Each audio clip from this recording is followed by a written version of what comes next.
Cleveland, Ohio. The USA's Olympic women's hockey team beat Canada for the gold medal and now constitutes the most powerful force on ice since Elsa Inc. Frozen. I felt a twinge of regret for Canada, whose loss in hockey, their national game, would be comparable to the United States losing in basketball.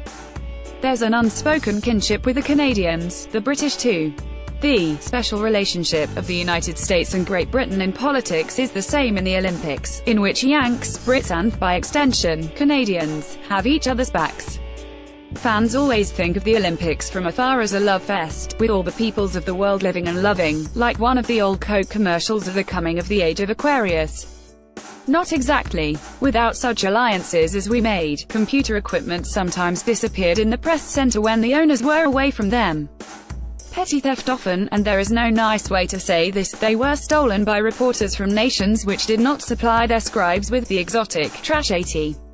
This was an early Radio Shack word processor, the state-of-the-art in the 1980s, which had the memory capacity of a puppy when you were trying to housebreak him. It wasn't a racial problem, and it wasn't a first world, third world problem.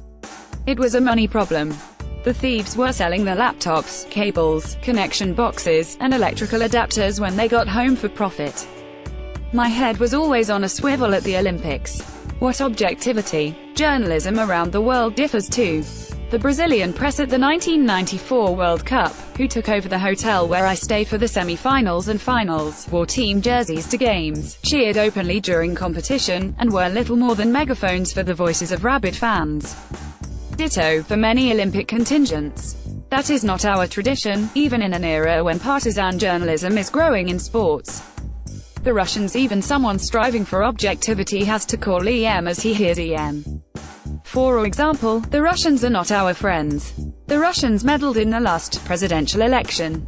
They lose with the grace of Khrushchev banging his shoe on the table at the United Nations. A Russian curler was stripped of a medal in Pyeongchang for doping.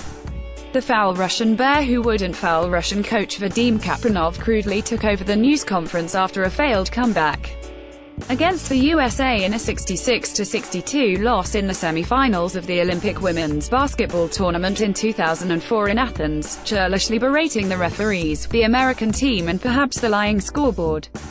If the Russians had wanted to win that badly, why did they let the USA run out the last 30 seconds on the clock in a two-possession game?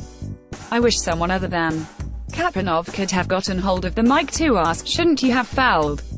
The only reply was, no, bleep, or, in Russian, niet bleep. Nationalism. The Winter Olympics end Sunday.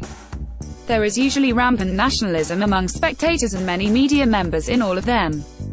For state-sponsored doping 4 years ago in Sochi, the Russians in Pyeongchang were barred from competing under the Russian flag.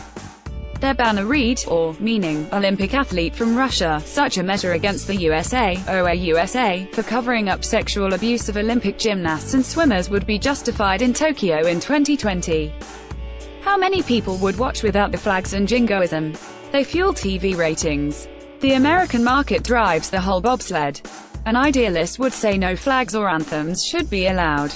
The Olympics should be about mankind measuring up to the Olympic motto of faster, higher, stronger. Good luck with that.